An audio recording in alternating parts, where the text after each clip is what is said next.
Update करें आपको, Rimpa plaza में एक माह में दूसरी आग लग गई है। फायर ब्रिगेड की 2 गाड़ियां आग बुझाने में मसरूफ हैं। रिम्पा प्लाजा से धुएं के गहरे बादल उठ रहे हैं। मजीद तफसीलात जान लेते हैं डॉन न्यूज के नुमाइंदे मोहम्मद बिलाल से। बिलाल, क्या तफसीलात हैं?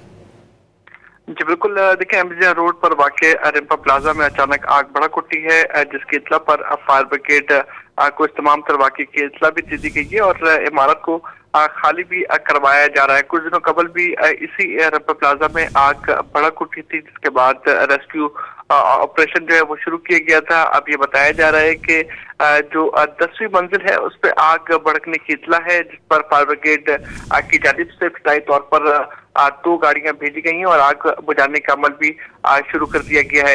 इब्तिदाई तौर पर यही कहा गया है कि अभी तक कोई जानी नुकसान की इतलात मौसूल नहीं हुई है। 10वीं मंजिल की कॉर्नर की साइड से जहां पर इलेक्ट्रिक बोर्ड है वहां पर आग भड़कने की इत्तला मिली थी, जिसके बाद तमाम तर जो फायर ब्रिगेड की गाड़ियां हैं वो मौके पर पहुंच गई हैं और रेस्क्यू ऑपरेशन शुरू कर दिया गया है। फायर ब्रिगेड की 2 गाड़ियां आग बुझाने में मसरूफ हैं। बहुत शुक्रिया मोहम्मद बिलाल इन तफसीलात के लिए।